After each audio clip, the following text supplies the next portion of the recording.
시청자 여러분 안녕하십니까? 출발 성공 투자 박민영입니다. 오늘 새벽 뉴욕장 장중의 변동이 꽤나 컸습니다. 그중에서도 필라델피아 반도체 지수 그리고 나스닥의 하락이 있었는데요.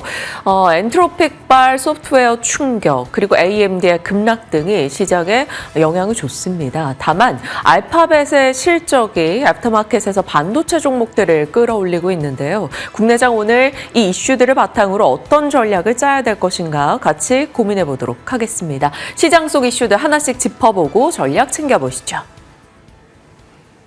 정규장의 흐름부터 점검을 해보도록 하겠습니다. 3대 지수, 오늘도 가치주 그리고 방어주로의 로테이션이 일부 지속이 됐습니다. 특히나 암젠이 실적 발표 이후에 급등을 했거든요. 다우지수를 견인하면서 49,500포인트 선의 거래를 마치고요. 다만 기술주들의 투매가 오늘도 이어지면서 나스닥 지수가 1.5% 뒷걸음질을 쳤습니다. AMD가 17%대까지 낙폭을 확대했습니다. 주주분들께서는 걱정이 깊어지고 계시는 시점일 텐데 IB들의 진단 잠시 후에 살펴보도록 하겠습니다. 시장은 오늘 새롭게 발표됐던 여러 경제 지표들을 소화했는데 일단 고용이 부진하게 나온 점이 부담이었습니다. ADP가 발표하는 민간 고용이 꼭 미국 노동시장의 전체적이고 객관적인 상황을 대변하지는 못합니다. 그렇지만 22,000명으로 예상치 대비 반토막도 안 됐다라는 점이 조금 부담이었고요. 미국 노동시장의 확연한 둔화 시그널이 나타나는 건가 이런 우려감을 자극했습니다. 반면에 서비스업 PMI는 S&P 글로벌과 ISM이 발표한 수치 모두 다 예상치를 웃돌았고요. 또 50선을 상회했기 때문에 경기 확장 국면을 시사했습니다. 이러한 내용들을 소화하면서 10년물 금리는 소폭의 상승세를 띈 채 움직였습니다. 원자재 시장에서 금은값의 상승세는 이어집니다. 오늘은 은값의 급등세가 조금 더 두드러지고 있는 가운데 세계 최대 헤지 펀드의 설립자이죠. 레이 달리오. 월가에서는 전설적인 투자자로도 여겨지는 인물인데 금은 여전히 좋은 투자처다라는 이 사람의 코멘트가 눈에 띄었습니다. 지금 계속해서 수요가 뒷받침될 거다. 미국을 제외한 곳들로의 분산 투자가 그 수요를 뒷받침할 거다라는 주장입니다. 그런데 이건 딱 한 사람의 의견에 불과하니까 전반적인 컨센서스는 지금 어떻게 움직이고 있는지도 확인해 보시죠. 이 세 번째 열이 2026년 현재 시점에 대한 하우스들의 목표치가 되겠고요. 2027년 말, 그러니까 올해 말까지 대부분의 하우스들이 상승 추세를 이어갈 거라는 시각들을 제시하고 있습니다. 대표적으로 이 노란색 긴 그래프가 야데니 리서치의 전망치인데요. 올해 말까지는 6천, 그리고 2029년 말까지는 $10,000를 찍을 수 있을 것이다. 이런 시각들을 제시하고 있습니다. 지난 금요일에 나왔던 급락이 장기적인 상승 추세에 나온 일시적인 기술적 흔들림인가 아니면 본격적인 약세의 시작인가 고민이 정말 깊어지는 시점에 참고해 보시면 좋겠습니다. AMD에 대한 이야기로 넘어가기 앞서서 젠슨 황 CEO 전날 나왔던 소프트웨어 급락 그 직후에 시스코가 주최한 한 행사장에서 인터뷰를 가졌더라고요. 소프트웨어 급락에 대한 진화에 나섰던 그 인터뷰 발언을 제가 정리해 왔습니다. AI가 소프트웨어를 대체할 거라는 생각은 illogical, 비논리적이라고 지적을 합니다. AI가 작업을 수행함에 있어서 기존의 소프트웨어를 사용하는 것이지 굳이 모든 것을 새롭게 만들 필요는 없다. 망치가 이미 있는데 왜 굳이 망치를 새롭게 만드느냐. 서비스나우, SAP, 케이던스, 시놉시스 등의 기업들을 언급하면서 이들의 사업은 견고할 것이다, 유지가 될 거라고 언급을 했습니다. 오늘 이 발언이 사실 소프트웨어주들의 하락을 방어하지는 못했습니다. 간밤 소프트웨어 대표 ETF인 IGV는 2% 정도의 추가 하락세를 나타냈고요. 지난 6개월 동안의 차트를 보시면 AI가 소프트웨어를 대체할 것이다 라는 공포감 속에서 지난 11월부터 촉발된 하락세는 계속해서 이어지고 있는 상황입니다. 자, 그래서 제가 코너 속의 코너 체린스 실험을 이렇게 추가를 해봤습니다. 과연 지금의 소프트웨어주가 급락 정당한 것인가? 직접 사용을 해봤거든요.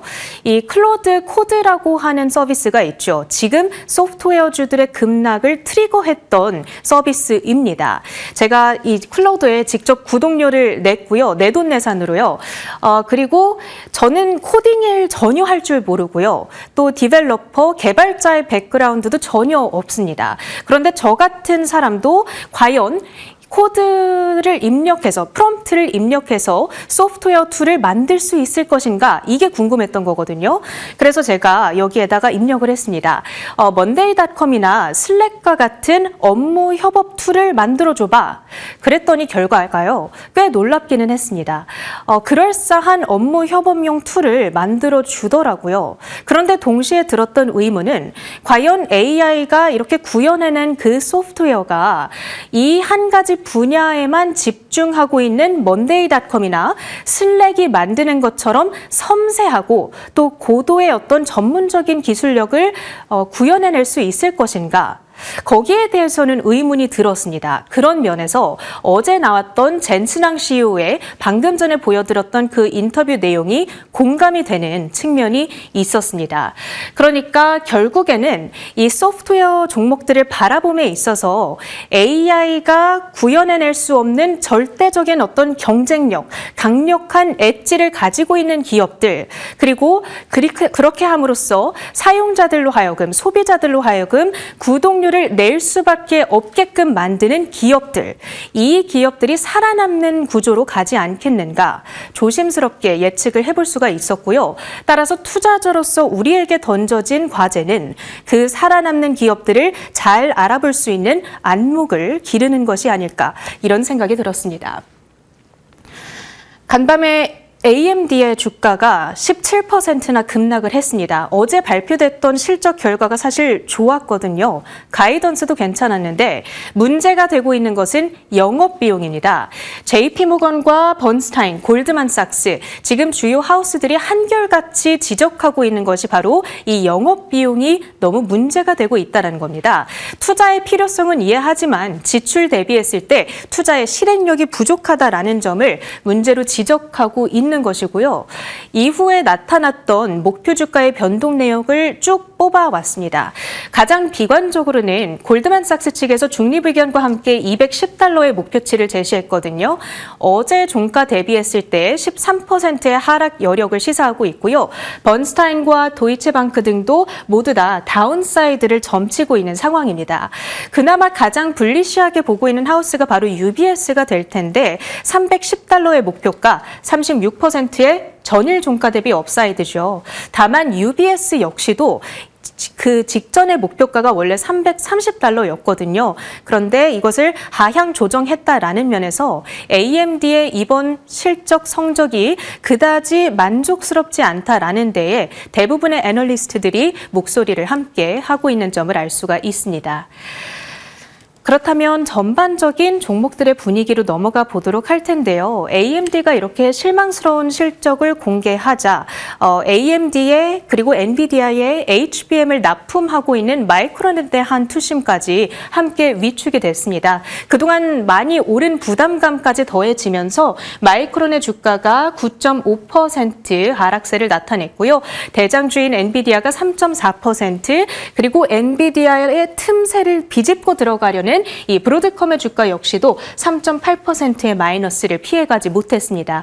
램 리서치와 어플라이드 머티리얼즈 등의 반도체 장비주들 역시도 마이너스, 그리고 시게이트라든지 웨스턴 디지털 등과 같은 메모리 업체들도 오늘만큼은 차익 실현 압박을 피해가지 못했습니다.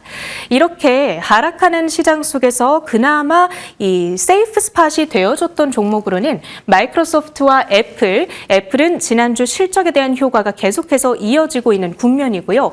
그리고 일라이릴리의 10%대 급등이 돋보였습니다. 노보노디스크와는 정말 차별화되고 있는 아웃퍼포먼스를 보여주고 있습니다. 비만 치료제 시장 안에서 일라이릴리의 비만약에 대한 수요만큼은 지금 정말 강력하다라는 점을 입증하는 실적이었고요. 매출액이 43% 폭증했을 뿐만이 아니라 가이던스가 아쉽게 발표됐던 노보노디스크와는 달리 이번에 전에 릴리가 발표했던 전망치는 컨센서스를 유의미하게 웃돌았습니다. 주가 10.3%의 급등이었고요. 그 밖의 영역들을 보자면 오늘 이란과 미국의 핵 협상이 결렬됐다라는 이슈 가운데에서 국제유가가 다시금 급등하고 있습니다. 에너지주들은 그 효과를 안아가면서 상승세를 띄었고요. 헬스케어 내에서는 암젠과 길리어드, 화이자 등등의 종목들이 최근에 약세를 뒤로하고 오늘만큼은 반등세를 나타냈다는 점, 전일 우리 증시에서 원전 관련주들이 강세를 나타냈던 가운데 간밤 미국 증시 안에서의 시세는 조금 아쉬웠다라는 점도 참고를 해보시면 좋을 것 같습니다. 알파벳의 실적 결과 보도록 하겠습니다. 애프터마켓에서의 분위기를 반전시켜주고 있는 주인공 알파벳입니다. 기대가 컸는데 역시나 잘 나와줬습니다. EPS 2.82달러, 예상치 2.63달러 대비 상회를 했고요. 매출액 역시도 1,114억 달러대가 기대가 됐었는데 실제로는 1,138억 달러대로 유의미한 비트를 기록했습니다. 특히나 클라우드 부문의 매출이 가장 중요하겠죠. 이쪽이 핵심 비즈니스이기 때문에 전년 대비 48% 급증했다라는 점이 눈에 띄고 있습니다. 유튜브 부문에서 약간 미스가 난 점은 아쉽습니다만 그럼에도 불구하고 지금 시장에서 가장 기대하고 있었던 부분들은 다 충족을 시켜줬다라는 면에서 캐펙스의 추가 확장을 발표했음에도 불구하고 현재 애프터마켓에서 2.9%가량의 플러스권 움직임을 보여주고 있고요. 반도체주들의 분위기까지도 함께 반전되고 있는 부분 체킹이 됩니다. 오늘 국내 증시 이 뉴스들 어찌 소화해 갈지 포인트 잡아보시죠. 네, 시장에서는 그래도 반도체와 다른 섹터 간의 순환매가 계속되면서 지수상으로는 버티는 흐름이 나타나고 있습니다. 어제 국내 이슈 그리고 새벽에 추가된 내용과 더해봤을 때 오늘은 반도체일지 아니면 반도체 외의 순환매일지 그에 대한 고민은 필요해 보입니다. 어제 양지수 모두 다 오르며 마무리가 됐죠. 사실 여러 걱정거리가 있기는 했었습니다. 하지만 그럼에도 불구하고 코스피 쪽에 금융투자 중심의 매수세가 유입이 되면서 어제 코스피 5,300을 돌파했습니다. 또다시 사상 최고치를 기록했죠. 그 중심에는 끝까지 그래도 시세를 놓지 않았던 삼성전자가 자리하고 있기도 했습니다. 삼성전자 어제 분명히 하락권에서 시작을 했었죠. 미국에서 소프트웨어 업발 충격 등이 반도체 종목들의 하락을 유도했었습니다. 하지만 그럼에도 불구하고 결국에는 양전을 했습니다. 하락에서 상승으로 돌려서 1% 가까운 상승 마감을 기록한 점, 그래도 시장의 버팀목이 되어주기도 했죠. 자, 코스닥에서는 바이오와 로봇은 약세를 기록했던 가운데 어제는 ESS, 전고체 배터리, 그리고 한미 원전 협력 이슈 속에 원전 중소형주들의 강세가 도드라졌습니다. 이런 식으로 시장에서는 반도체가 주도해서 끌고 가는 날이 있고 그 외 섹터가 반도체가 쉴 때 가주면서 계속 반도체와 다른 쪽의 순환매가 일어나고 있습니다. 반도체와 아이들의 교대 근무로 볼 수 있죠. 해외 악재보다는 국내 수급이 우선적으로 반영되고 있기 때문에 시장에서는 지수가 일단은 상승 흐름을 유지해주고 있다라고 볼 수 있겠습니다. 그리고 일각에서는 여당이 코스피 1만 시대 언급을 했었기 때문에 조금은 더 코스피 쪽의 수급 유입이 계속 이어지지 않을까라는 기대를 내비치고 있죠. 자, 다만 많이 오르긴 했습니다. 어느덧 5,300을 넘었으니까요. 코스피 ADR 과매수권에 근접했다라는 소식도 있어서 이제 슬슬 종목별로 조금 차별화되는 흐름이 나타나지 않을까. 이것을 염두에 둬야 된다라는 시각도 있고요. 6월 선거 일정도 있기 때문에 그 전에 약간 중소형 테마적 성격, 중소형 업종들의 시세가 조금 더 강할 수 있다라는 분석도 있습니다. 지켜보죠. 자, 어제 있었던 여러 가지 이슈는 엔트로픽, AI 자동화 툴 영향 이슈 속에 빅테크 종목들, 특히나 클라우드 기업들의 하락이 있었죠. 그리고 AMD의 실적에 대한 아쉬운 평가, 이것이 애프터마켓의 AMD 국내 반도체 출발을 다소 불편하게 했습니다만 그래도 삼성전자가 하락에서 상승으로 돌렸고 또다시 신고가를 기록했습니다. 했습니다. 자, 이 삼성전자의 힘이 오늘까지도 이어질 수 있을지 지켜보도록 하겠습니다. 자, 그리고 여당에서는 3차 상법 개정안 설 전에 처리하겠다라는 입장을 드러냈고요. 거래소가 지주사 체제로 전환을 해서 코스닥과 분리, 그러니까 코스닥이 분리 독립 운영이 된다라는 소식도 들려오고 있습니다. 이 부분에 법안이 발의가 됐다라고 하는데요. 관련한 내용이 또 코스닥 시장에는 힘이 돼줄 것인가 지켜보도록 하죠. 자, 그 외로는 한미 외교장관 회담 이슈 속에서 원전, 핵 잠수함 이런 쪽에 협력을 확대한다라는 내용이 있었고요. 이 밸류체인 안에서 한국전력, 두산에너빌리티 또 혹은 전력주들의 강세가 도드라지기도 했습니다. 자, 하지만 어제장에 가장 주목을 받았던 쪽은 태양광이 되겠습니다. LG 에너지솔루션과 하나솔루션, 태양광 계약 관련한 이슈가 있었죠. 정확히는 하나큐셀입니다. 지금 정부에서는 신재생에 굉장히 우호적인 편이고요. 일론 머스크가 우주 태양광을 강조하면서 어제 이 이슈가 시장에서 딱히 갈 곳 없었던 유동 자금들을 어마어마하게 빨아들였습니다. 또 중국 관련한 공급 이슈도 있었기 때문에 태양광 종목들의 급등 도드라졌죠. 하나솔루션 보시다시피 우상향으로 꽉 채운 양봉 마감을 기록했고요.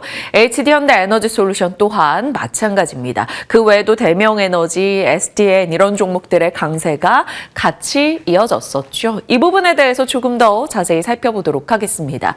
자, 태양광도 과거에서부터 범테슬라 전략의 핵심 업종이었습니다. 10년 전이었는데요. 일론 머스크가 미래형 주택의 구상을 공개했던 바가 있었습니다. 그 집에는 테슬라의 전기차가 세워져 있었고 차고에는 가정용 ESS인 파워월이 있었습니다. 이 파워월이 바로 지붕에 있는 태양광 패널로부터 에너지를 모아서 저장을 하고 있다가 이렇게 전기차를 충전해주고 집안의 에너지를 가동하는 그 미래형 주택 구상을 10년 전에 오픈했던 바가 있었죠. 그 오픈했던 해 바로 솔라시티라는 태양광 기업을 인수하기도 했습니다. 10년이 지나서도 태양광에 대한 언급은 계속 나오고 있는데요. 일론 머스크가 지난 다보스 포럼에서 이런 얘기했죠. AI 시대의 가장 큰 병목은 전력이다. 그 해결책은 태양광이다. 그래서 전력 변압기 쇼티지 해결의 우주 태양광 이야기를 정말 많이 했었습니다. 그리고 머리 위에 있는 태양광이 있는데 왜 핵융합을 굳이 다루느냐라는 얘기도 했었죠. 데이터 센터의 에너지 갈증은 정말 빠르게 에너지를 공급할 수 있는 태양광과 ESS의 조합으로 해소가 될 수 있다라는 점을 얘기를 했고요. 화성에 문명을 세우려면 결국에 태양 에너지를 온전히 활용하는 법에 집중해야 된다라는 이야기를 일론 머스크가 했던 바가 있습니다. 그것이 바로 일론 머스크의 모든 사업과 연결이 되죠. 10년 전에 공개했던 미래형 주택 구상이 지금은 그 영역이 우주로까지 더 확장됐다라고 볼 수가 있겠습니다. 자, 그러면 태양광과 ESS라는 키워드, 테슬라의 에너지팩을 판매할 수 있는 키워드겠죠. 태양광과 2차 전지 배터리 소재단을 자극할 겁니다. ESS에는 당연히 배터리 소재가 더 많이 들어가니까요. 그리고 우주의 태양광, 스페이스X로 더 많은 우주 인프라를 구축하겠다라는 것인 거고 그 과정에서 태양광의 활용, 역시나 패널 등에 대한 사용이 늘어날 수밖에 없다라는 점을 살펴볼 수 있을 겁니다. 자, 이러한 이슈들이 맞물려서 태양광 쪽이 어제 강했습니다. 때마침 타이밍이 좋았어요. 최근에 스페이스X와 xAI가 합병을 했죠. 이것은 우주 태양광, 우주 데이터 센터 이에 대한 논리를 강화시킵니다. UBS는 2035년에 우주 태양광에 대한 수요가 300배 정도 증가할 것이다. 이런 얘기를 하기도 했어요. 이 시장이 1,560조라고요. 이러한 얘기가 나온 지 얼마 되지 않아서 중국에서 중국 태양광 관련주들이 막 상한가를 기록했습니다. 자국의 태양광 기업들에 대한 수출 보조금 지급을 중지하겠다라는 이슈가 있었죠.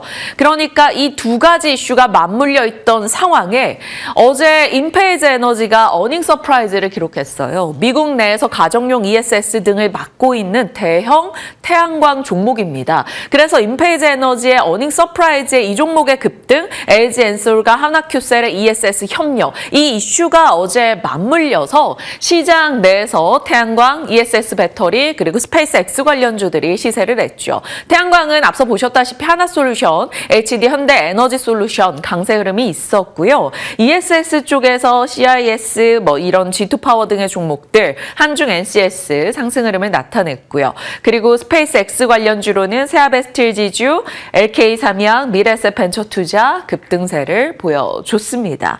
물론 일각에서는 조금 걱정스러운 목소리가 나오고 있어서 이 부분은 주의가 필요합니다. 일론 머스크의 이런 급격한 태양광 파이의 확장은 지금 당장 중국을 배제할 수 있을 것인가에 대한 의문을 갖게 된다는 거죠. 실제로 지금 미국의 주요 패널의 한 40% 이상은 중국 것을 쓰고 있기 때문입니다. 일론 머스크가 과연 중국을 배제하지 않는다면 한국의 반사이익 기대감이 그리 크지 않을 수 있다라는 평가도 있어서 조금 조심스러운 증권가 목소리 추가되고 있습니다. 중국의 태양광 산업협회는 우주 태양광 기술 여전히 검증 초기 단계이다. 그래서 중국 내에서 태양광 종목들의 연일 상한가에 대해 조금 주의를 요하는 목소리가 나오고 있네요. 자, 그래서 태양광 쪽에 어제 분명 타이밍이 좋았습니다. 그리고 밤사이 미국에서 태양광주가 오르긴 했어요. 그래서 조금 더 상승을 줄 수는 있겠으나 연속성에 대해서는 조금 고민을 해봐야 된다라는 목소리가 있어서 살펴보시길 바랍니다. 자, 뉴욕으로 가볼게요. 다우는 올랐습니다. 다만 나스닥과 필라델피아 반도체 지수의 하락이 있었죠. 여러 이슈들 들여다보면요. 트럼프, 시진핑과 통화했다. 4월에 방중할 것이고 나는 기대한다. 라는 얘기를 냈습니다. 미국과 중국의 갈등에 대한 우려는 완화가 됐고요. 이란과 핵 협상이 좀 결렬이 됐죠. 그래서 좀 불안했던 찰나에 다시 6일에 오만에서 만나겠다라는 일정이 잡혀서 그나마 다행입니다. 트럼프는 핵 협상 결렬 이슈로 이란 아주 걱정해야 될 것이다 라고 약간 무언의 압박을 가했었는데 이 6일에 다시 만남이 예정이 되면서 그나마 장 후반에 낙폭을 좀 줄일 수 있었던 시장입니다. 반도체와 가상자산 쪽이 요즘 변동이 크게 나오고 있는 미국이죠.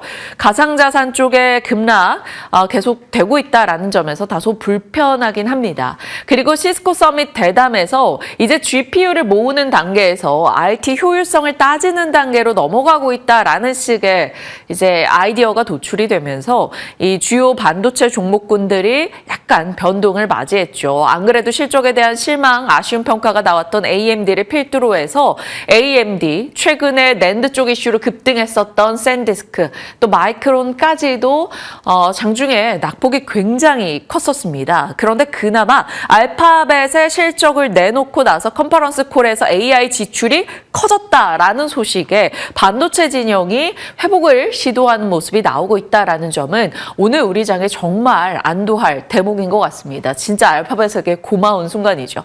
자, 안전한 AI를 내세웠던 엔트로픽, 법 기반 가드레일을 설정하고 우리는 통제 가능한 AI다라는 것을 지속적으로 강조했었던 엔트로픽입니다. 그러다 보니까 기업들의 이쪽으로의 수요가 훨씬 더 늘어날 것이고 다른 기업의 소프트웨어에 대한 관심이 꺼질 수 있다라는 불안감 등이 자극됐죠. 그래서 소프트웨어단에 대거 매도 물량이 나오면서 주요 빅테크 기업들의 하락이 이어지기도 했었습니다. 소프트웨어 헤지펀드의 공매도 포지션이 늘었다라는 평가 등이 있었네요. 그래서 소프트웨어와 이제 하드웨어까지 AMD발 이슈로 같이 충격을 받으면서 필라델피아 반도체, 나스닥의 하락이 조금 컸던 건데요. 그것을 방어해준 것이 애프터마켓의 알파벳입니다. 그리고 엔트로픽의 가치가 올라가면 올라갈수록 이쪽에 지분을 갖고 있는 SK텔레콤 또한 호평을 받게 될 수밖에 없죠. 어제 시장에서 SK텔레콤이 또 강했던 이유이기도 하니까요. 이러한 연결고리들을 종목별로 잘 체크해 주시길 바랍니다. 자, 이런 식으로 무차별적인 소프트웨어 매도를 두고 일각에서는 과거 우리 딥시크 충격이 생각난다. 딥시크 때처럼 새로운 무언가에 대한 불편함을 느끼고 무차별적인 매도가 나올 수 있다라는 얘기가 있었는데요. 뱅크 오브 아메리카가 여기에 대해서 일축하긴 합니다. 딥시크 2.0 아니다.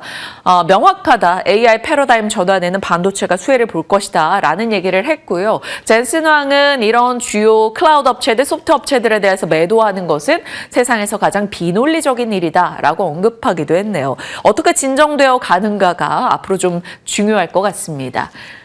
자, 뉴욕장 보시다시피 앞서 그런 이슈로 인해서 반도체 쪽 다 밀려났고요. 주요 빅테크 기업들의 하락도 있었습니다. 그러면 여기에서 AI 지출에 대한 우려가 좀 적기도 하고 아이폰 모먼트가 있는 애플 상승 흐름을 기록했고요. 일라이릴리도 급등세를 나타냈다라는 점에서 그러면 여기서 이제 일라이릴리와 제약 바이오 진영이 비교적 견조했다라는 점, 여기에 엑슨모빌 이런 쉐브론 등의 에너지단이 강했다라는 점에서 이런 기업들도 같이 체크를 해둘 필요가 있겠습니다.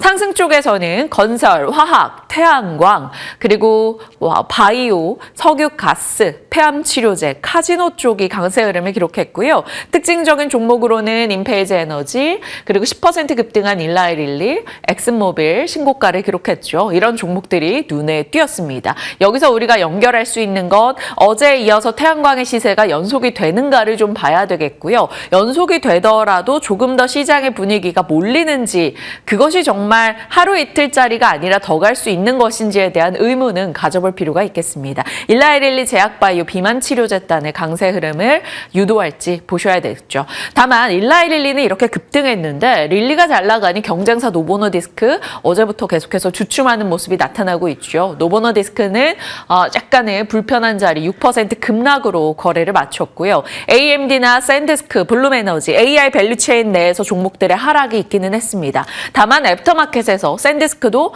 블룸에너지도 모두 다 이 낙폭을 일정 부분 회복하는 모습 5% 정도 애프터마켓 오르고 있더라고요. 그래서 좀 진정이 되는지 오늘장 국내장에 어떻게 반영이 되는지 지켜봐야겠습니다. 실적 덕분이었습니다. 알파벳 실적 덕분에 살았죠. 자, 일라이릴리 좋은 실적 내놓고 10% 급등, 그리고 구글, 알파벳이 컨센을 상회하는 실적을 발표했죠. 클라우드, 제미나이 쪽에서 큰 성과를 냈습니다. 그리고 자본 지출 기존보다 훨씬 공격적으로 하겠다. 그러면 이들이 자본 지출해서 그 돈이 어디로 가겠는가? 결국에는 반도체 진영이 되겠다라는 시각으로 애프터마켓에서 알파벳보다 반도체 진영의 회복이 굉장히 크게 나타났죠. 엔비디아, 마이크론, 브로드컴 등의 강세 흐름이 눈에 띄었습니다. 자, 퀄컴은 실적을 냈는데 딱 보니까 매출과 EPS가 컨센에 부합하는 정도여서 애프터마켓에서 크게 관심을 못 받았습니다. 퀄컴과 또 바로 들어오기 직전에 봐서 이걸 넣지를 못했는데 ARM 역시나 실적 내놓고 애프터마켓에서 하락하는 모습이 나타나고 있습니다. 그 부분을 참고해 주시고요. 자, 심보틱이라고 물류 자동화, 물류 로봇 이런 쪽의 기업이죠. EPS 흑자 전환 소식이 들려왔고요. 가이던스도 예상을 상회했습니다. 그래서 애프터마켓에서 급등을 하더라고요. 이 부분도 혹시나 연결이 될까 싶어 넣어봤고요. 가성비 화장품으로 알려져 있는 엘프뷰티도 예상 상회하는 실적을 보였습니다. 애프터에서 급등 흐름을 나타냈다가 아쉽게도 지금 시점에서는 이 상승분을 거의 다 반납했다라는 점에서 조금 아쉬운 대목이긴 합니다. 지금은 13%로 써 있는데 다시 상승분을 체크를 해보니 줄어들었더라고요. 그러면 여기서 기억해 볼 수 있는 것은 구글 이로 인한 AI 지출 반도체 쪽 심보틱 영향 요 정도 어떻게 반영되는지, 그리고 일라이릴리빨 비만 치료제단도 체크해 보겠습니다. 자, 만약에요, 이런 AI 반도체 이런 쪽이 조금 쉬어가게 된다면, 지수가 좀 쉬어가게 된다면 우리는 어떤 아이디어를 놓고 고민해 볼 필요가 있을까요?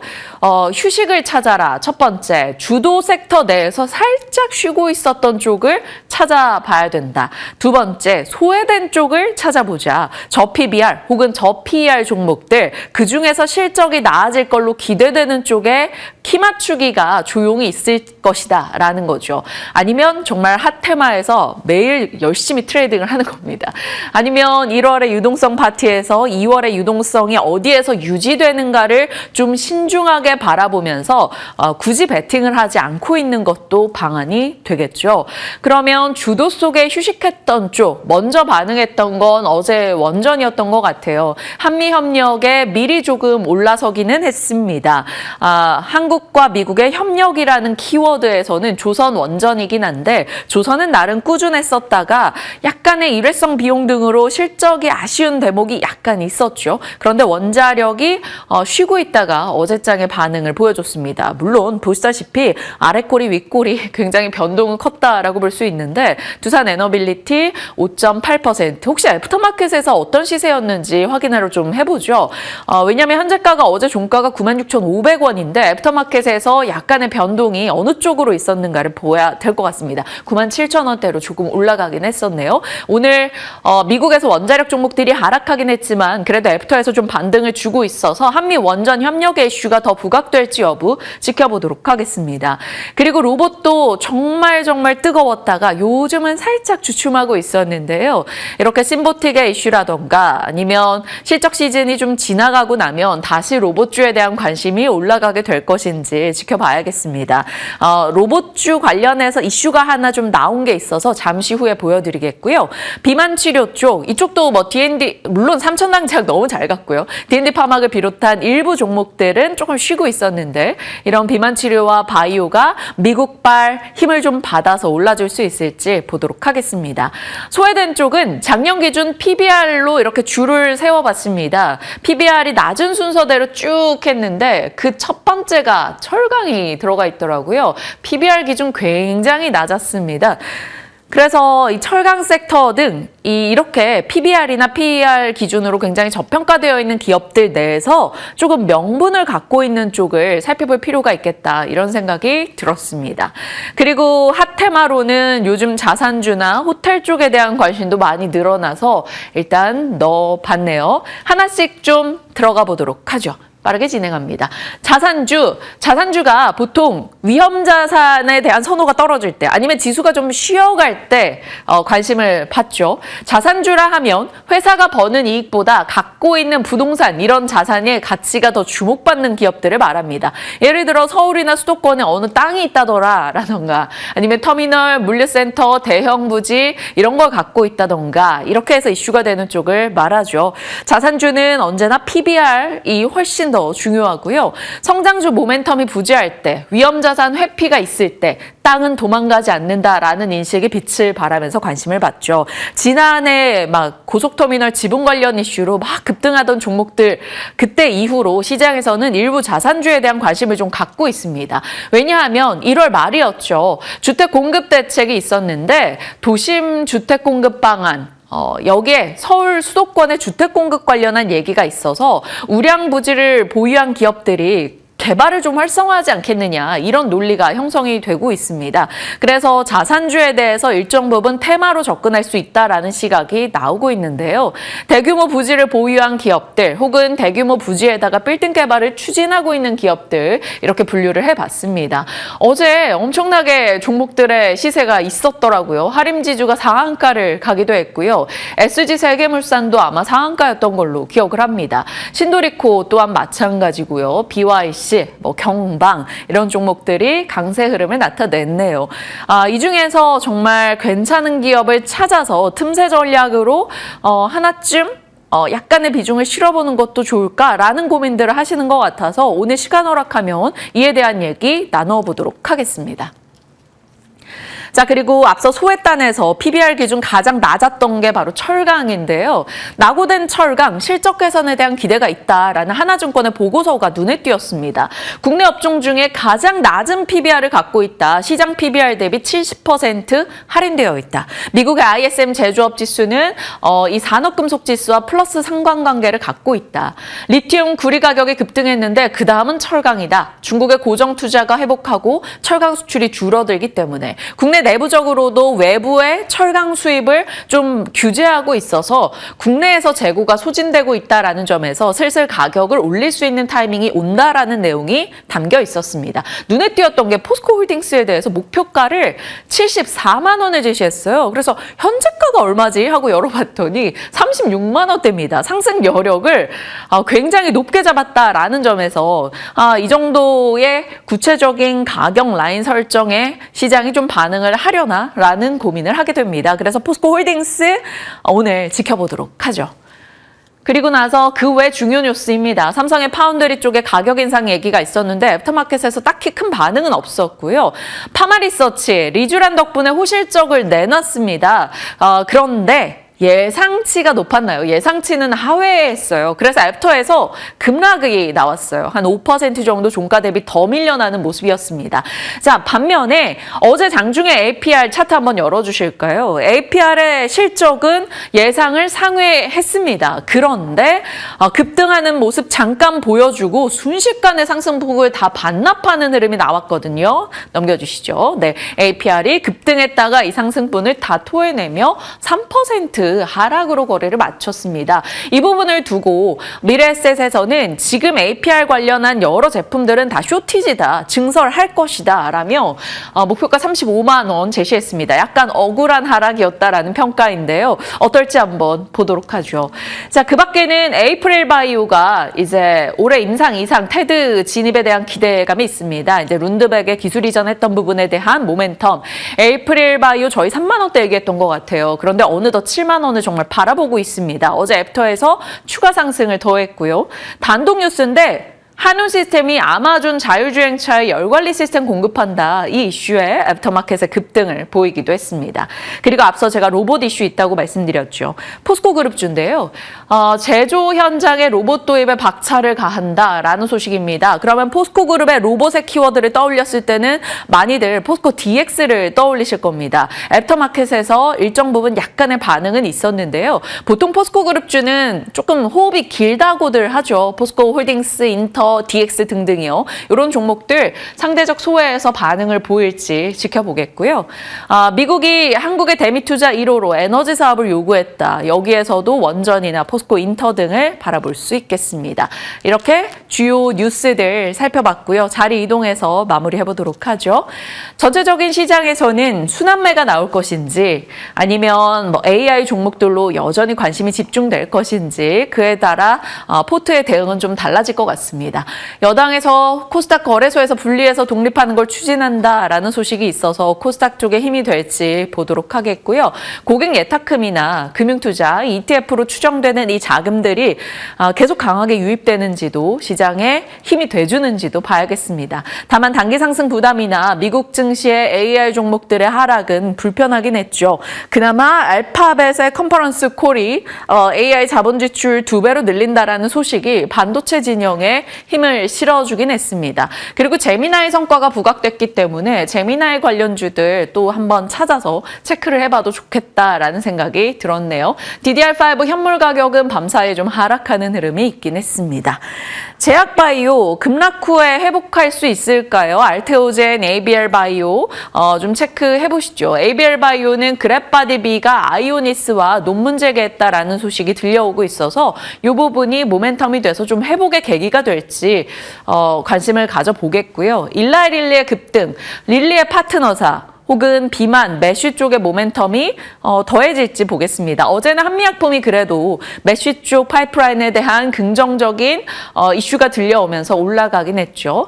자가 면역 치료에서는 어제 급등했던 에이프릴 바이오나 한올 바이오파마 등이 있는데 영향이 있을지 보도록 하겠고요. 소에서 반등한 쪽, 태양광은 반등을 했고 미국도 좋았으나 아직 장기적 연속성에 대해서는 살짝 걱정스러운 목소리가 있더라고요. 페로브스카이트에 대해서 너무 지금 초기 단계이다 이런 얘기들이 있었습니다. 포스코 그룹주 봤고요. 원전도 일단 소외에서 먼저 반등한 쪽에서 넣어봤습니다. 일정입니다. 오늘 이거 다 소화했네요. 바빴습니다. 그리고 이제 에코프로 그룹주 오늘 굉장히 중요한 포인트가 될 거예요. 코스닥의 수급에도 영향을 주겠죠. LG, KB금융, 신한지주, 하나비전, 한국항공우주 등의 실적 체크 필요하고요. 내일은 네이버, 하나시스템, 카카오페이, 대한전선 등의 실적 확인해 보시길 바랍니다. 자, 시장 속 이슈들 들여다봤고요. 섹터뉴스 가봅니다. 미나코 오늘 어떤 쪽인가요? 네, 오늘은 제가 어제 차트를 보다가 이수의 마이웨이가 생각났던 섹터를 준비해봤습니다. 바로 카지노주인데요. 카지노주들을 보면서 들었던 생각은 아무래도 눈보다 손이 더 빠르니까 묻고 더불러 가야 할까 이런 생각이 들었습니다.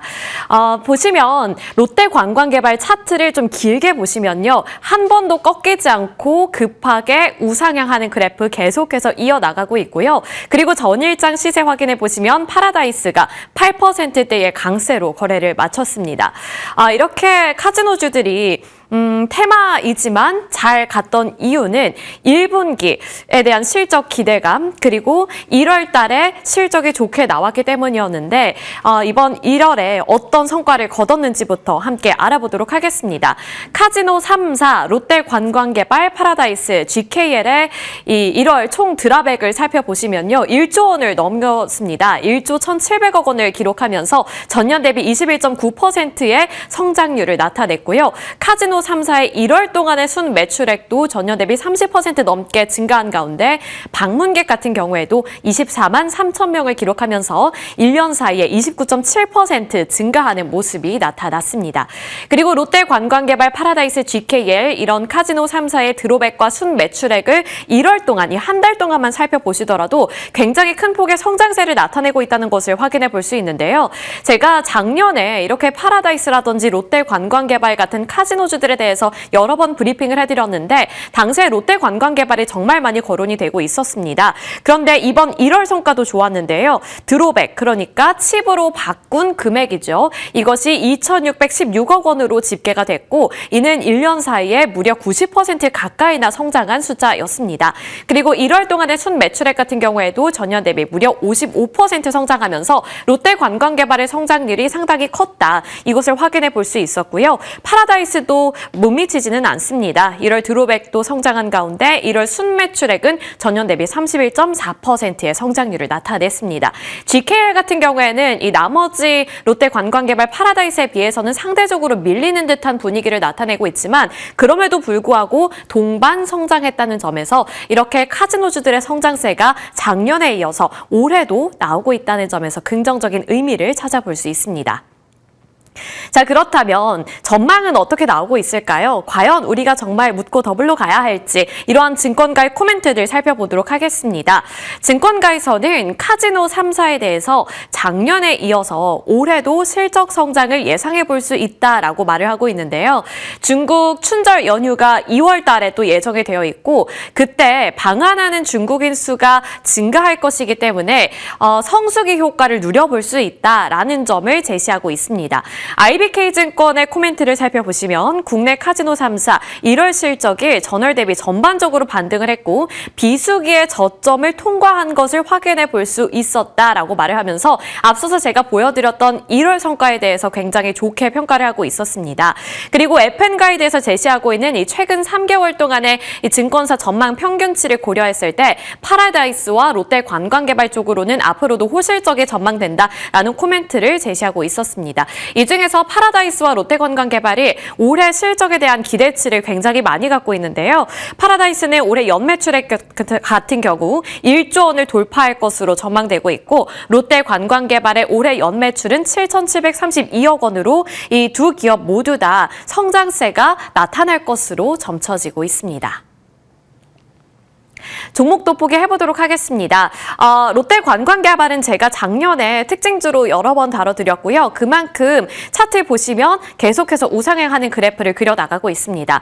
파라다이스 같은 경우에는 작년에 동반 상승을 잘 해주다가 그 이후에 잠깐 조정을 거치고 횡보하는 그러한 구간이 있었는데 그 구간을 지나고서 어제를 기점으로 다시 장대 양봉이 만들어지며 반등의 기미가 보이고 있습니다. 그리고 하나투자증권에서는 파라다이스에 대해서 타사 대비해서는 조금 더 공격적인 투자 의견을 제시하고 있었는데요. 4분기 실적과 무관하게 꾸준한 매수를 추천한다. 그래서 2월 달에 실적 발표 이후에는 잠깐 주가의 변동성이 초래될 수 있지만 그때를 오히려 기회로 삼아서 조정 시 비중 확대 전략을 제시한다라고 얘기를 하고 있습니다.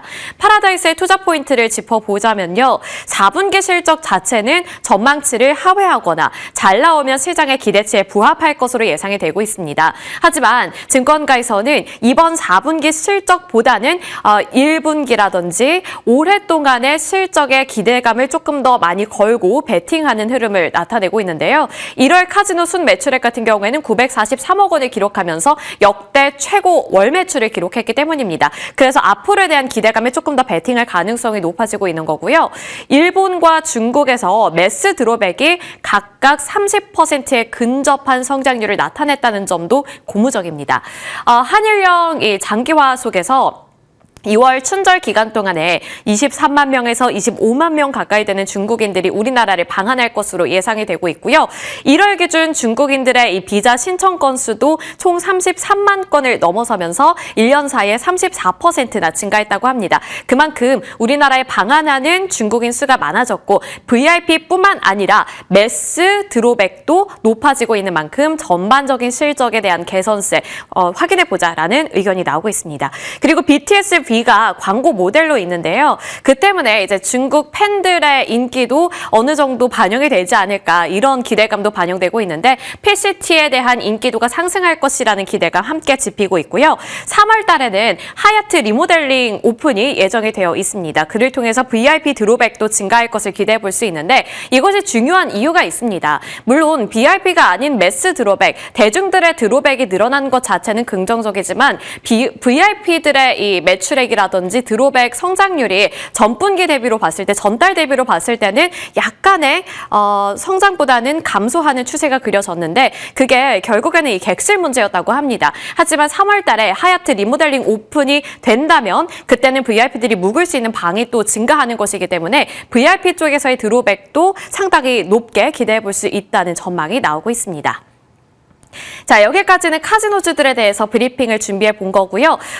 그 외적으로 호텔 관련한 종목들에도 증권가의 코멘트 나오고 있어서 준비를 해봤습니다. 이제 방한 외국인 관광객 수가 늘어날 것으로 점쳐지고 있는 가운데 호텔주들도 저평가되어 있던 만큼 바라보자라는 시각이 나오고 있습니다. 사실 작년에 뭐 중국인 관광객, 외국인 관광객 하면 카지노주들은 꽤 언급이 많이 됐었거든요. 하지만 호텔과 리조트 관련 종목들은 그에 비해서는 상대적으로 언급이 많이 없었습니다. 하지만 이번에는 좀 지켜봐도 좋을 것 같다라는 여의도 증권가의 시각이 제시되고 있는 건데 지난해 방한 외국인 관광객 수는 15.7% 증가하면서 1,894만 명을 기록했다고 합니다. 하지만 관광 호텔 객실 수가 그를 뒷받침해주지 못했다는 것이 하나의 문제로 짚히고 있었는데요. 코로나 이후에 서울 관광 호텔 객실 수는 54,190실에서 56,206실로 그 증가폭이 상대적으로 적었습니다.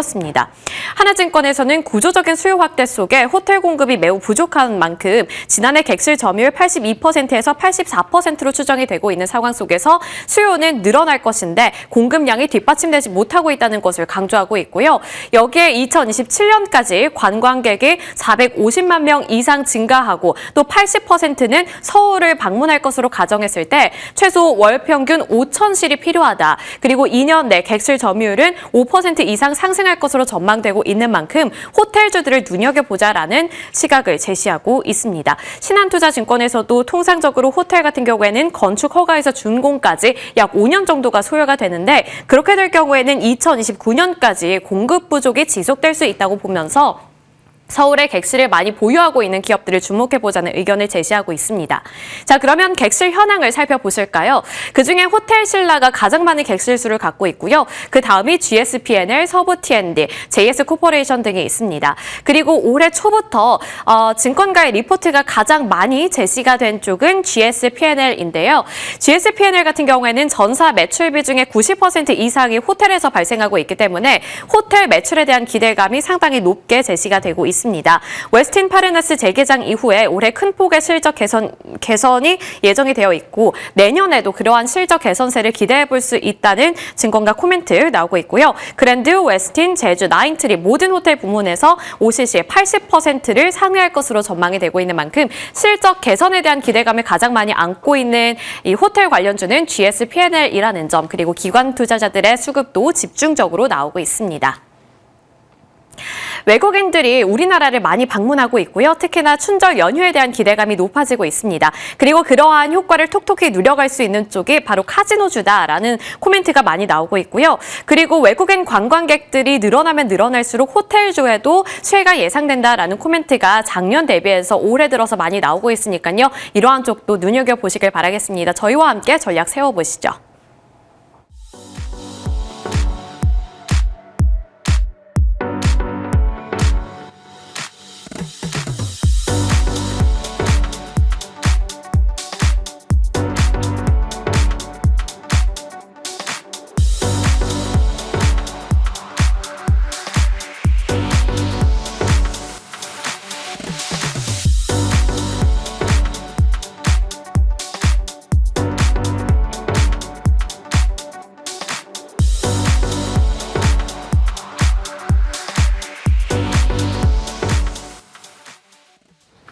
네, 정말 많은 이슈가 쏟아졌어요. 실적부터 해서 미장 변동성, 또 국내 내부적인 모멘텀, 어떻게 우리가 자리 잡고 포트에 대해서 좀 소신을 가져야 될지 이 두 분의 도움을 받아보도록 하겠습니다. ISS 김태성 본부장님, SK증권 조성우 부장님 함께합니다. 어서 오세요. 네, 안녕하세요. 네, 안녕하세요. 안녕하십니까.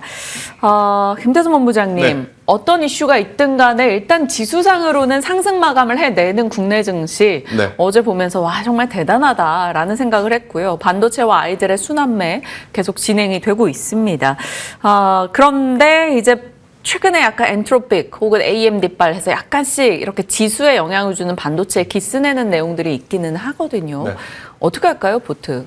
그러니까 우리나라 삼성전자와 SK하이닉스의 이제 장단점이라고 좀 볼 수는 있을 것 같은데요.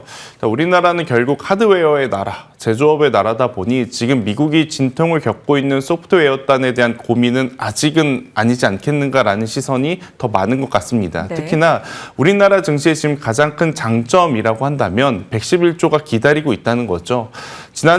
이번 주 월요일 날 급락 이후에 화요일 날 되돌림을 보면서 저도 이제는 우리가 상승과 하락의 어떤 변동성의 폭을 일반적으로 좀 더 늘려놓을 필요가 있지 않겠는가. 이게 이제는 노멀한 기준이 되지 않겠는가라는 생각이 들더라고요. 만약 오늘도 그런 현상들이 나타나게 되면 앞으로는 시장 참여자분들이 하락과 상승의 폭을 조금 더 러프하게 보면서 대응할 가능성이 높다고 보여집니다.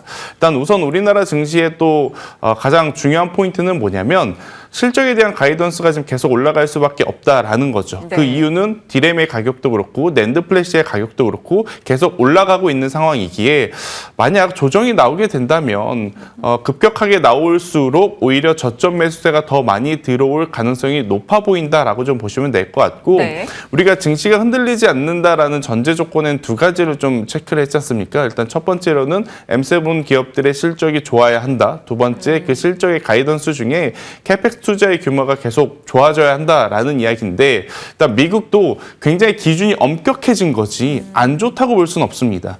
지난주와 이번 주에 실적 발표하고 나서 낙폭이 좀 커진 마이크로소프트와 AMD의 공통점은 뭐냐면 캐펙스 투자는 여전히 늘어났지만 네. 앞단에서 벌어들이는 수익이 생각보다는 그러니까 캐펙스 투자가 늘어난 것 대비해서는 조금 정체된 것이 아니느냐라는 거였고 반대로 메타와 지금 오늘 아침에 나온 알파벳 같은 경우에 알파벳은 굉장히 또 큰 변동성을 보였지만 지금 시간에서 긍정적으로 흘러가고 있는 이유는 뭐냐 캐펙스 투자가 는 만큼 앞단의 매출도 늘었기 때문에 시장에서는 굉장히 좋은 평가를 받고 있는 만큼 우리나라 삼성전자, SK하이닉스만큼은 저는 더 긍정적으로 볼 요소들이 더 많다라는 의견 드리겠습니다. 네, 삼성전자와 SK하이닉스 보유자분들 같은 경우는 일단 김태성 본부장님의 전략에 더 좀 안도를 하게 되지 않을까 싶습니다. 이 엔트로픽발 이슈나 뭐 AMD발 충격 이런 것들에 대해서 AI 진영에 대해서 살짝 변동이 나온다면 조성호 부장님께서는 비중을 늘리시겠습니까? 아니면 적정히 이익을 챙기시겠습니까?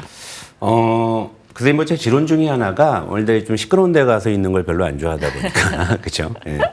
그래서 지금 또 가격적으로 많이 오르기도 했고요. 그리고 또 지금 시장의 분위기를 보면 여러분들도 좀 뭐 미묘하게 뭐 느끼시겠지만 미국도 그렇고 우리도 그렇고 이제 그동안 좀 많이 오른 쪽에서는 지금 변동성이 굉장히 좀 크게 나오는데 또 그런 수급이 시장을 이탈하진 않죠. 이제 그 안에서 다른 좀 이제 그 밥상을 좀 차리려는 그런 움직임들이 좀 감지가 되죠. 이럴 때는 조금은 좀 템포를 조절하실 필요가 있죠. 사실 고점에서 예를 들면 SK하이닉스가 장중에 거의 두 자릿수 수준의 급등락을 한다라는 거, 이거 사실은 굉장히 좀 뭐 보유자 입장에서도 좀 이 피로감이 클 수밖에 맞아요. 없는 뭐 그런 부분이죠. 그런데 그런 걸 좀 불식시킬 수 있는 어떤 반전보다는 좀 노이즈가 좀 확대되는 느낌이다라고 했을 때는 조금은 일단은 이쪽에서는 그러니까 이게 이제부터 안 된다는 의미는 아닌 거예요. 그러니까 시끄러울 때는 잠시 좀 조용한 데가 있는 것도 괜찮지 않나. 그래서 지금 시점에서 제가 시장을 바라보는 관점은요.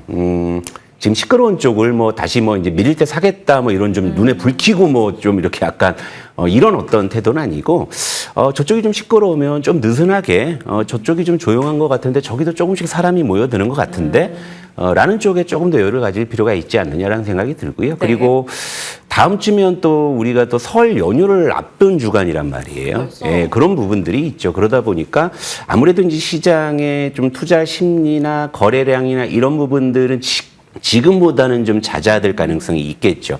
그러니까 그런 부분들까지 감안을 한다면 굳이 지금은 시끄러운 쪽보다는요, 좀 조용하게 좀 수급이 들어가는 쪽에서 기회를 찾는 게 좋지 않나. 이를테면은 인덱스를 추종하는 거는 현재로서는 언제나 유효한 것이죠. 하지만 그 인덱스 안에서 반도체 비중을 늘릴 것이냐 줄일 것이냐 이런 부분들은 이제 개별 어떤 시총상의 대형 섹터를 분산해서 투자하시는 분들은 고민을 하실 부분이겠지만 네. 하지만 요즘에 이제 개인 투자자들이 인덱스 쪽 매수를 늘린다는 건 좀 굉장히 현명한 판단이라고 봐요. 이를테면은 SK하이닉스가 뭐 10% 급등락을 했을 때 그 개별 주식을 갖고 있을 때는 굉장히 피로도가 크지만 그걸 그냥 이 아울러서 인덱스를 갖고 있다면 어제 같은 경우에 반도체가 힘을 내주지 못했음에도 불구하고 지수 자체가 올랐단 말이죠. 그러니까 요즘에 좀 개인들이 많이 똑똑해졌다라는 말들을 많이 하는데 지금 좀 인덱스를 추종하는 그런 어떤 투자는 여전히 유효하다 보고 있고요. 다만 거기서 이제 플러스 알파로 우리가 반도체에서 초과 수익을 볼 거냐 아니면 소외주에서 볼 것이냐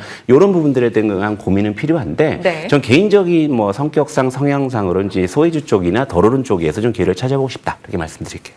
좋습니다. 좀 소외된 쪽, 덜 오른 쪽에서 기회를 찾아보고 싶다. 그러면 이것은 또 마지막에 아마 전략으로 또 준비를 해주셨을 것만 같아서 여기서 추가 질문은 드리지 않고 하나씩 좀 살펴보겠습니다. 김태성 본부장님, 네. 바이오 쪽 어떻게 생각하시는지 궁금해요. 밤사이에 일라이릴리, 그리고 어제 장중에 한미약품. 네.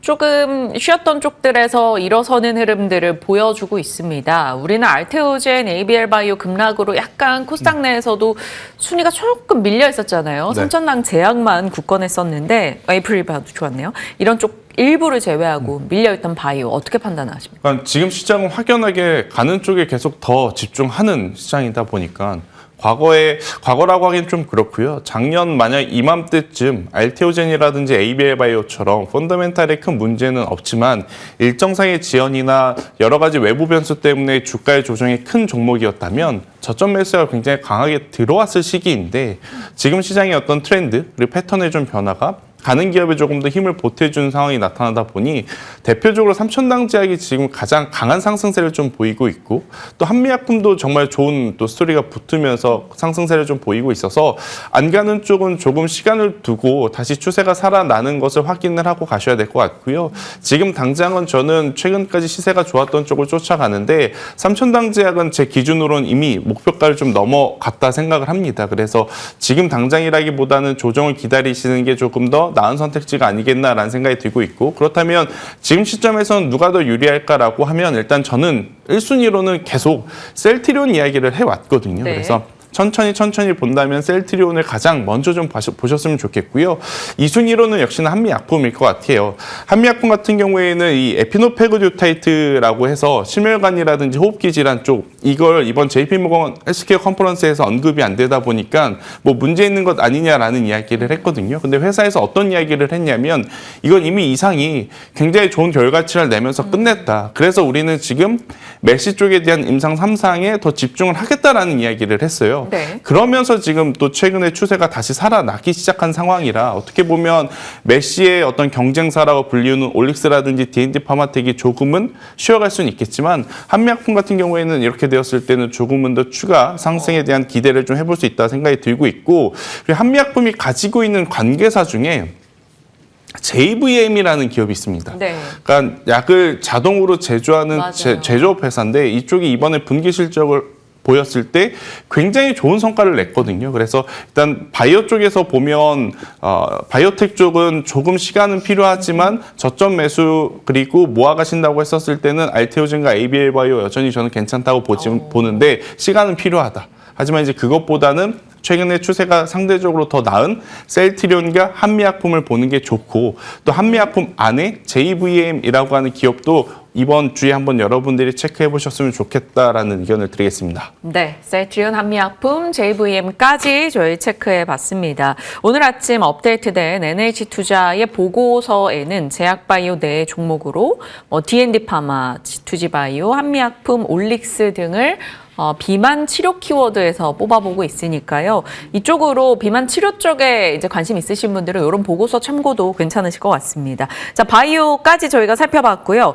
어제 사실 원전과 태양광, ESS가 강했다? 이것은 키워드가 에너지로 묶일 수 있을 것 같습니다. 조성호 부장님, 조금 조용했던 쪽에서 원전과 태양광, ESS가 어제 같이 일어났습니다. 네. 이 중에서 조성호 부장님은 우선순위를 어디에 두십니까? 그러니까 어제 아침에 방송했어야 되는데 어제 오늘 다 오르고 나서 또 하려니까. 그러니까 요즘 시장 자체가 돈이 많잖아요. 그러니까 지금 고객 예탁금이 어제 보니까 110조. 네. 그러니까 지금 굉장히 좀 많은 어떤 증시 주변 자금들이 있는데 이런 자금들이 이제 어떤 그 트리거만 있다고 하면은 이제 그쪽으로 몰려 들어감에 있어서 지금 주저함이 없는 상황이에요. 그러다 보니까 반도체가 조정을 받더라도 예를 들면 어제 이제 시총상이 이제 빅섹터 중에서 또 2차 전지가 많이 힘을 받았던 것처럼 어제 근데 이제 유독 눈에 띄는 쪽은 태양광이었는데 앞서 뭐 앵커 브리핑에서도 뭐 이제 확인하셨겠지만 이슈가 좀 집중된 측면이 있었죠. 일단 네. 뭐 첫 번째 트리거는 사실 중국에서 이제 보조금 폐지가 좀 가장 좀 트리거가 됐지 않았나. 그리고 이제 미국의 대표 태양광 기업의 호실적 이것도 곁들여졌고 그리고 사실 증시의 셀럽이라고 할 수 있겠죠. 일론 머스크의 또 행보. 또 일론 머스크가 어떤 쪽에 얘기를 하게 되면 또 그쪽이 이제 트리거로 반영이 돼서 오히려 수급이. 그러니까 어제 사실은 중국의 보조금 뭐 폐지라든지 미국 그 태양광 기업의 호실적 이런 것들이 이제 태양광주를 끌어올릴 수 있는 원동력이 일단 됐는데 여기에 이제 불을 지피고 이제 기름을 부은 거는 이제 역시 일론 머스크 같아요. 이제 우주 태양광을 활용한 우주 데이터 센터. 얼마나 멋진 이야기입니까? 사실 물론 이제 이런 얘기를 듣고 저도 이제 그 기술적으로 우주 그 이제 데이터 센터에 태양광을 활용하는 쪽의 기술적인 어떤 수준이 어느 정도인지 보긴 했는데 네. 아직은 사실 갈 길이 멀기는 해요. 하지만 우리 시장에서는 그게 중요한 게 아니죠. 일단 오늘 내 주식이 올라야 되는 측면에서 어제 태양광이 굉장히 좀 강했는데요. 근데 이 태양광의 어떤 강한 시세가 이제 수소나 신재생 쪽으로도 수급을 확산시켰고 그리고 거기에 이제 연계돼서 붙는 쪽이죠. 결국에 태양광으로 발전하게 되면 ESS 필요하지 않느냐. 네. 그래서 ESS 쪽으로 갔고 또 ESS는 최근에 어쨌든 전고체 쪽이 지금 2차전지 계속 자구하고 있단 말이에요. 그러니까 이런 것들이 이제 서로 확대 재생산이 되면서 어제 이쪽에서 굉장히 강력한 시세가 나왔는데요. 일단 사실 어제 원체 강했잖아요. 그러다 보니까 이제 오늘 뭐 아침 뭐 대바람부터 이제 뭐 좀 쫓아가는 거는 좀 이제 신중하실 필요가 있고요. 다만 이제 오늘 같은 경우에는 장 초반에 좀 흔들림이 있을 거예요. 왜냐하면 뉴욕 증시의 급락이나 이런 부분들 때문에. 그래서 이제 이런 부분들이 장중에 저점을 좀 확인하는 구간에서는 트레이딩 접근은 가능하다 봅니다. 물론 이제 기술적인 어떤 스킬이 필요한 부분이라서 요건 좀 손이 빠르신 분에 한해서 좀 접근 전략을 좀 제시해 드려야 될 것 같습니다. 네, 좋습니다. 어제 시장에서 또 막 새로운 키워드들, 새롭진 않았죠. 기존에 있던 건데 어제 좀 더 알려졌던 내용이 페로브스카이트였습니다. 김태성 본부장님, 네. 페로브스카이트 얘기가 나오니까 이게 증착기술 쪽에서 허닉시스템 상한가 가고 막 이러더라고요. 그러니까 이게 사실 태양광 종목으로 인식을 잘 못하고 있던 종목이 갑자기 페로브스카이트 이슈로 인해서 급등이 있었고 그리고 태양광 종목들이 있는데 HD 현대 에너지 솔루션을 워낙 많이 얘기해 주셨잖아요. 네. 그래서 어제 딱 그거 오를 때 내일 김태성 본부장님 오시나? AS 받아야겠다 이 생각이 있었는데 어떡할까요? 갖고 있는 분들 팔아요 말아요? 저는 보유하셔야 될 것 같고 진짜요? 조금은 부장님과는 다르게 더 긍정적으로 좀 말씀드리고 싶은 게 전력이 필요하잖아요, 지금. 그리고 SMR에 대한 건 우리가 계속 말씀드리지만 지금 당장이라기보다는 1년 6개월 뒤에, 2년 뒤의 이야기입니다. 그런데 지금 데이터 센터라든지 테크 기업들이 전력이 필요한 순간은 현재 진행형임을 감안을 했었을 때 가장 발전 단가가 생산성 있는 태양광 에너지가 저는 시장에서 각광받을 가능성이 높다라고 보여져요. 일단 첫 번째로는 앞서 이야기 주셨다시피 4월 달에 중국의 이 환급금 폐지가 완료가 되죠. 그렇게 되면 아무래도 이제 속가내기가 될 것 같아요. 중국 내에서도 아무래도 이제 좀비 기업이라고 할 수 있는 기업들은 다 정리가 되면서 정상적인 기업들이 남아서 이제 가격에 대한 경쟁력은 미국과 중국이 규제를 함을 통해서 비정상이 정상화로 가고 있는 상황이라 기술력으로 싸움을 붙을 가능성이 높은 거죠. 그러면 우리나라도 가격에서는 힘들겠지만 기술력적인 부분이라면 월등히 저는 세계에서도 좋은 어떤 평가를 받을 가능성이 높다라고 보고 있어서 HD현대 에너지 솔루션뿐만이 아니라 하나솔루션까지 한번 같이 보는 게 좋을 것 같고요. 어제 사실 이제 트리거가 됐었던 주제 중에 하나는 뭐였냐면 하나큐셀과 LG 에너지 솔루션의 ESS 에너지 저장 쪽이지 않습니까?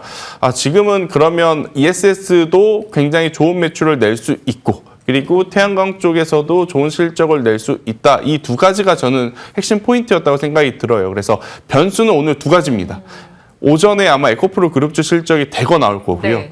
또 하나솔루션도 오늘 아마 오늘과 내일 중에 지금 실적 발표가 준비가 되어 있어서 실적 발표 이후에 변동성만 좀 지나가고 나면 저는 태양광주들 같은 경우에는 충분히 우리가 공략할 수 있는 타이밍이 나올 거고 가지고 있으신 분들은 계속 가져가시는 게 더 맞지 않겠는가라는 의견을 드려보도록 하겠습니다. 네, 그러면은 실적을 확인하고 조금 느긋하게 살펴가는 걸로 저희 보도록 하겠습니다.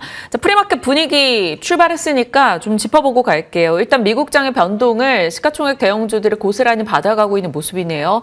와, SK하이닉스, 삼성전자 각 3% 이상씩 빠지고 있고요. 원전의 두산 에너빌리티 거래가 엄청나게 집중이 되고 있습니다. 그래서 호가창 어지럽네요. 한 2% 정도 하락권이고요. 앞서 김태수 본부장님 말씀 주셨던 셀트리온 올라가고요. 하나금융지주, 신한지주 상승세. 오늘 알테오젠도 오르는 걸 보니 오늘 비교적 제약바이오 분위기가 나쁘지 않은 듯합니다. 자, 삼천단제약 오늘 추가 상승이네요. 3%. 그랩바디 이슈로 ABL바이오도 2%, 펩트론, 리가캠, D&D파마, 에임드바이오 등의 종목들 힘을 내고 있습니다. 고영은 또 상승이네요. 어제 애프터마켓에 시세가 있었던 걸로 기억을 합니다. 주가 등락률 상위로 한번 가볼게요. 오늘 상승권 상위에는 자산주들 그리고 바이오가 있습니다. 앞서 말씀드린 대로 위험자산 선호가 살짝 위축될 때 자산주가 틈새 전략으로 올라오는 패턴이 있었는데요. BYC, 신도리코, 일심방직 이런 종목들 전부 다 자산주 격에 들어가기 때문에 올라가는 모습 확인이 되고 있고요. 이마트도 6% 상승입니다. 단독 뉴스기는 한데요. 대형마트 규제 푼다는 얘기가 조금 있었어가지고요. 아마도 이에 좀 반응을 하고 있지 않나 싶습니다. 그리고 바이오 종목들의 강세 흐름, 에이프릴 바이오 계속해서 7% 상승 나타내고 있고요. 에임드 바이오 강세 흐름, D&D 파마텍도 올라가고 있습니다. 자, 이렇게 시장의 분위기 좀 살펴봤고요. 그 외에 저희 중국 소비주 한번 체크를 좀 해볼까요? 그 조성호 부장님. 네. 중국 관광객이 명절 전후로 많이 유입이 된다라는 모멘텀 이런 것들이 자산주 성격 플러스를 갖고 있는 호텔주들, 서부 T&D 등 이런 네. 쪽도 올리고요. 카지노주도 양호하고요. 그 외에 약간의 화장품 종목에도 힘이 돼줄까 기대는 하고 있는데 어떻게 판단하십니까? 제가 드릴 말씀을 미리 다 해주신 것 같아갖고 조금만 이제 부연 설명을 하자면 네. 지금 일단은 이 중국 소비 섹터가 물론 이게 이제 일군 섹터는 아니죠. 뭐 빅섹터라고 보기는 어렵습니다. 맞아요. 그렇지만 체급은 있어요, 그죠? 분명히 군집성이 이제 확인이 되면 시장에서 적지 않은 수급을 또 빨아들일 수 있는 섹터기도 한데 이 섹터가 사실 그 동안에는 많이 좀 쉬었단 말이에요. 쉬었기 때문에 이쪽으로 이제 어제 좀 군집성이 확인이 됐는데, 근데 이것이 단순히 수급적인 논리만 가지고 움직인 건 아닌 것 같고, 네. 어제 일단 대표적으로 이제 파라다이스 같은 경우가 급등을 했는데 그 급등의 배경이 1월에 매출액이 역대 최고액이었다는 거죠. 이제 실제로 한일령으로 인한 반사이익이 이 중국 소비지 쪽에 이제 장부에 서서히 반영되고 있는 시점이라는 거예요. 그렇다 보니까 이거 정말 한일령수회 이게 그러니까 구호만 한일령수회였던 것이 아니고 실제 일본을 안 가고 우리나라를 이제 방한하는 그런 이제 중국인들이 늘어나고 있구나. 이제 이런 부분들이 이제 서서히 지금 군집성을 이제 확대하고 있는 이런 상황이기 때문에 사실은 제가 이제 좀 소외주단에서 소남매 어떤 관점에서 사실 지금 가장 좀 두루두루 보고 있는 쪽이 현재 좀 중국 소비주이기도 합니다. 그리고 아까 말씀하신 것처럼 이 중국 소비주 내에서는 뭐 서부 T&D나 GSP&L처럼 이 자산주의 성격을 갖고 있는 그런 종목들도 분명히 있거든요. 그런데 이제 최근에 자산주 또 좀 테마군이 최근 뭐 하루 이틀 전부터 또 형성이 되기 시작을 했고, 이런 부분이라고 했을 때는 현재 시점에서 반도체가 이렇게 시끄럽고 불안했을 때 이 돈들이 어디로 갈 것이냐 했을 땐 사실 중국 소비주가 가장 좀 저는 1순위라는 생각이 많이 들긴 해요. 물론 이제 테마그룹으로 가면은 또 여러 가지가 있겠지만 일단 중량급을 가지고 있는 그런 이제 체급에서는 일단 뭐 중국 소비주나 아니면 그동안 좀 덜 갔던 뭐 바이오 쪽 뭐 이런 쪽이 좀 뭐 저는 좀 유력하다 보는데, 지금 프리마켓에서도 좀 이런 분위기는 좀 감지가 되는 것 같기 때문에 중국 소비주는 지금은 좀 접근이 가능하다 이렇게 좀 생각을 하고, 다만 이제 화장품이 조금 골치예요. 화장품은 맞아요.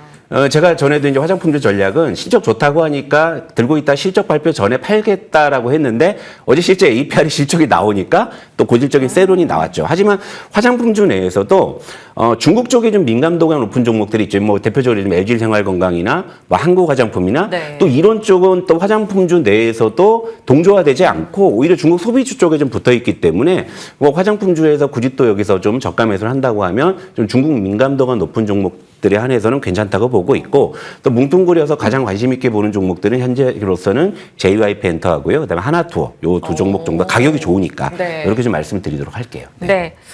그러니까 이슈가 막 고평가에 대한, 고평가든 아니든 고평가에 대한 얘기가 나오는 쪽보다는 약간 소외되어 있는 쪽에서 조금 편안하게 볼 수 있는 이제 투자 전략을 주로 짜시다 보니까 지금 투자자들에게 또 하나의 큰 선택지가 될 수 있는 부분을 짚어주셨습니다. 조성호 부장님과 중국 관련해서 저희가 키워드를 잡아봤고요. 김태성 본부장님은 이 중국 관련한 키워드에서 탑픽을 뭘로 꼽으십니까? 일단 저는 카지노를 보고 카지노. 있고요. 사실 고민을 되게 많이 했어요. 왜냐하면 여러분들이 한번 차트를 열어주셔서 하나투어, 모두투어 그리고 LCC를 보시면 네. 이쪽도 어느새 벌써 제법 꽤 상승을 한 상황이라서 근데 지금 바닥권에서 올라온 쪽보다는 결국 이쪽도 흔들리지 않고 계속 자기 갈 길을 가는 쪽에 집중을 해야 된다면 롯데관광개발이 지금은 가장 좋아 보이지 않는가. 보통 카지노의 실적은 뭐가 결정을 하냐면 드랍액으로 네. 결정이 됩니다. 그러면 YOY 대비나 MOM 대비로 누가 가장 많은 드랍액이 늘었느냐라고 봤었을 땐 롯데관광개발이었거든요. 그러니까 파라다이스도 굉장히 좋죠. 그런데 이제 파라다이스는 서울, 부산, 제주 이 세 곳에 조금 힘이 분산되어 있는 상황인데 네. 롯데관광개발은 지금 제주 쪽만 집중을 하면 되는 상황이거든요. 그래서 보다 더 효율성으로 비용을 좀 집행할 수 있는 부분도 있지 않겠나라는 생각이 들어서 저는 파라다이스를 할까, 롯데관광개발을 할까 되게 고민을 많이 했지만 저는 롯데관광개발의 변동성을 한 번 더 믿어보겠다라는 의견 드리겠습니다. 네, 알겠습니다. 지금 프리마켓에서 오늘 알파벳 실적 이슈가 있었잖아요. 그래서 제미나이 뭐 혹은 구글 관련한 밸류체인 주목이 필요했었는데 칩셋 미디어가 또 관련한 기사가 하나 나오면서 또 치고 나오고 이러네요. 참 어지러운 시장이긴 합니다. 다만 오늘 전체적으로 우위에 있는 건 자산주와 제약 바이오 쪽이라는 점, 그리고 일부 태양광주, 어제 상한가 갔던 선익시스템 등을 중심으로 흐름세 나타나고 있습니다. 자, 마지막 전략을 보겠습니다. 김태성 본부장님, 네. 지금 최종 탑픽 혹은 최종 이제 선택의 업종은 뭘까요? 태양광을 보는 게 맞을 것 같아요. 태양광. 네. 그런데 이제 앞서 말씀드렸다시피 하나솔루션을 저는 오늘 계속 끝까지 보셨으면 좋겠다 생각을 하는데 실적 나오고 나서 조금 밀릴 수는 있겠지만 그래도 한번 기다렸다가 분할 매수 측면에서 접근을 해봐도 괜찮지 않겠는가. 지금 하나솔루션의 태양광이 일론 머스크가 운영하는 테슬라가 지금 전 계열사가 시너지 효과를 내듯이 전 하나 그룹 내에 이 태양광 쪽도 만약에 좋은 어떤 흐름들을 보여준다면 그들 사업 전체적으로도 시너지 효과가 충분히 날 수 있다고 보여지거든요. 방산도 하고 있고 우주항공도 하고 있고 뭐 여러 가지를 하고 있기 때문에 그래서 어제의 상한가가 좀 불편하고 오늘 지수의 하락이 더 불편하게 만들지만 태양광 쪽은 조금 더 긍정적으로 보자. 그래서 오히려 33,000원에서 37,000원 사이에서 저는 두 번, 세 번 나눠 산다 생각을 하시고 만약 그 밴드 안에 들어오게 되면 분할 매수를 하시는 게 좋을 것 같고요. 3만 원 손절가 그리고 올라간다면 저는 5만 원까지 한번 노려보자. 그러니까 수익성이 지금 충분히 좋아지고 있고요. 이번에 한화큐셀과 LG엔솔의 규모가 5기가와트입니다. 원전 한 기를 우리가 1기가와트로 보는데 이게 지금 원전 5대 분량이기 때문에 저는 굉장히 큰 규모의 어떤 성과를 우리가 앞으로 기대해 볼 수 있지 않겠나라는 의견 드리겠습니다. 네. 단발적으로 끝나지 않고 꾸준하게 관심을 받아갈 수 있기를 한화솔루션 저희 지켜보겠습니다. 응원합니다. 5만 원의 목표가 제시해 주셨네요. 자, 조성호 부장님의 오늘 최종 전략은 좀 시끄럽지 않은 곳에서 아이디어를 찾아보자. 예, 그게 맞는데요. 사실 지금 시장은 뭐 이제 기존 주도주의 뭐 조정시 매수냐 아니면 이제 소외주의 반격이냐 맞아요. 사실 뭐 정답은 없는 것 같아요. 그러니까 시장에 돈이 흘러가는 쪽이 이제 정답이 뭐 되겠지만은요. 저는 그래도 뭐 이렇게 요즘에 좀 그 매운맛이 강해진 쪽보다는 그래도 순한 맛이 좀 소화가 잘 되고 좋지 않나. 그죠? 요즘 뭐 이렇게 반도체 종목 갖고 있어도 이거 뭐 화장실이나 뭐 제대로 가시겠나 싶기는 한데요. 사실 그렇습니다. 사실 뭐 가는 녀석이 더 간다. 뭐 사실 이런 논리가 굉장히 먹히고 있는 시장이긴 합니다만 제가 여러분들께 좀 화두를 하나 던져드리고 싶은 건 우리가 지금 열광하고 있는 삼성전자도 1년 전에는 소외주였고요. 그리고 또 우리가 최근에 열광했던 현대차 그룹주도 불과 2달 전만 해도 소외주였습니다. 네. 그리고 지금 최근에 좀 약간 기세를 올리고 있는 SK텔레콤도 정말 2주 전에도 소외주였어요. 2주 전만 해도. 그러니까 결국에는 소외된 주식들이 결국에는 또 시장의 중심에 등장하는 것이 주식시장의 기본적인 생리인 거거든요. 그러니까 이거 성향의 차이인 것 같아요. 그러니까 예를 들면 정말 뭐 이제 주도주가 뭐 급조정 받았을 때 그걸 야쇄 심장으로 또 들어가서 최근에 또 그 급반등 뭐 짜릿할 수는 있습니다만은요. 대한민국의 모든 시청자분들이 그런 성향을 갖고 있다 저는 생각하지 않고 저도 좀 겁이 많은 편이라서 전 소외주의 반격 쪽에서 보고 있고요. 그래서 일단은 중국 소비주 쪽이 현재로서는 가장 좀 중량급이나 체급적으로 봤을 때 이렇게 보이고 그리고 이제 또 하나 여기서 보자면 음식료 좀 볼 필요 있을 것 같아요. 음식료 같은 경우에도 최근에 좀 가격이 좋으면서도 음식료가 또 대부분이 또 자산주거든요. 근데 이제 최근에 물론 이제 아직은 중소형 자산주 쪽으로 좀 테마가 좀 움직이고 있습니다만 이게 이제 시장에 원체 돈이 많기 때문에 조금 일단 그 돈의 규모가 이제 좀 큰 쪽을 찾는다고 했을 때는 또 음식료도 저는 사실 다크호스로 좀 기대를 하고 있거든요. 그래서 뭐 농심 같은 종목, 뭐 풀무원 같은 거 이런 거 저점에서 좀 한번 우리가 그래도 관심을 가져볼 필요가 있지 않나 이렇게 좀 정리를 해드릴게요. 네. 투트랙 전략 가능할 것 같아요. 두 분의 의견을 잘 녹여서 주도주에서도 충분히 누리고 또 소외주에서도 기회를 찾아보면서 시청자분들 포트 정돈해 보시길 바랍니다. 오늘도 두 분과 함께 시장의 분위기 살펴봤네요. 여기서 인사 나눌게요. 고맙습니다.